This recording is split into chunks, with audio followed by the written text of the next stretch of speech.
అందరికీ నమస్కారం. మా యువగళం అధినేత తెలుగు ప్రజలందరూ ఈరోజు ఘనంగా మరి 43వ జన్మదిన వేడుకలు చేసుకుంటున్నారు. అదేవిధంగా మరి ఈరోజు షిగురు అనాథాశ్రమంలో మరి సురేష్ గారి ఆధ్వర్యంలో కొల్లు సురేష్ గారి ఆధ్వర్యంలో అనాథ పిల్లలందరికీ ఈరోజు మరి వారి సమక్షంలో మరి భావితరాల భవిష్యత్తు కోసం కష్టపడుతున్న యువగళం అధినేత నారా లోకేష్ బాబు గారి జన్మదిన వేడుకలు ఇక్కడ ఘనంగా ఏర్పాటు చేశారు. వారితో పిల్లలతో పాటు కేక్ కట్ చేసి వారికి ఏదైతే విద్య విలువ తెలిసిన విద్యాశాఖ మంత్రి గారు మరి ఆర్భాటాలు వద్దు, పిల్లలకి ఉపయోగపడే విధంగా మరి వేడుకలు చేయాలనే ఉద్దేశంతో వారికి బుక్స్, నాణ్యతమైన భోజనం, ఈరోజు ఫ్రూట్స్, మరి పెన్ను, ఇలా అన్ని ఏర్పాట్లు చేశారు. చాలా సంతోషంగా ఉంది. ఎందుకంటే మా యువగళం అధినేత మరి నారా లోకేష్ బాబు గారికి రాష్ట్ర ప్రజలందరి తరఫున జన్మదిన శుభాకాంక్షలు తెలియజేస్తారు.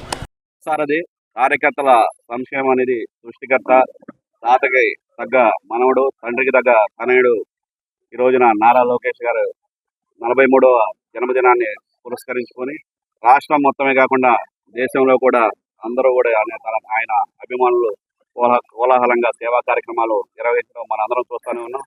ఈ రోజున నారా లోకేష్ గారు ఎంత నిరాడంబరమైన వ్యక్తి అని మనం చూస్తేనే తెలుస్తుంది. ఈ రోజున జన్మదినాన్ని పురస్కరించుకొని ఎటువంటి ర్యాలీలు కానీ, టపాసులు పేల్చడం కానీ ఇవన్నీ చేయొద్దని చెప్పి కార్యకర్తలకి, నాయకులకి ఆదేశాలు సందేశాన్ని పంపిస్తే ఈ రోజున రాష్ట్ర వ్యాప్తంగా, దేశవ్యాప్తంగా ఉన్నటువంటి నారా లోకేష్ గారి అభిమానులు అంతా కూడా సేవా కార్యక్రమాల రూపంలో ఈ రోజున పేద విద్యార్థులకి, పేద ప్రజలకి బట్టల పంపిణీ, పేద విద్యార్థులకి ఇలా అనేక రూపాల్లో ఎవరికి కూర్చున్న విధంగా వాళ్ళు కార్యక్రమాలు నిర్వహించడం మనం చూస్తున్నాం.